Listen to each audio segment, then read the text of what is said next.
నాంపల్లి నుండి తెలంగాణ రాష్ట్ర మహిళా కాంగ్రెస్ అధ్యక్షురాలు శ్రీమతి మొగిలి సునీతారావు ఆర్టీసీ బస్సులలో మహిళలతో ప్రయాణించి ప్రయాణికులతో మహాలక్ష్మి స్కీమ్ ద్వారా ప్రజలు ఏ విధంగా లబ్ధి పొందుతున్నారో కాంగ్రెస్ సంక్షేమ పథకాల గురించి ప్రజలతో మాట్లాడడం జరిగింది.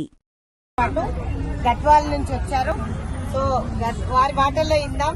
మీకు ఎట్లా అనిపిస్తుందమ్మా ఈ మహాలక్ష్మి పథకం స్కీమ్? ఎందుకంటే మేము చాలా లాంగ్ నుండి వచ్చినప్పుడు మాకు బెనిఫిటే కదా.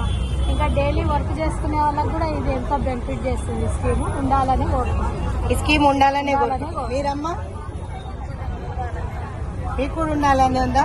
మీరు చెప్పండి, ఈ స్కీమ్ ఉండాలంటారా వద్దంటారా? భద్రాచలం నుంచి వస్తున్నారా? అక్కడ అవకాశం వచ్చింది కదా,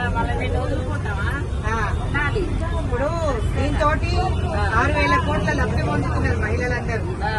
ఈ రోజు మనకి ఎవరికి కూడా టికెట్ లేకుండా ఎక్కడికి వెళ్ళాలన్నా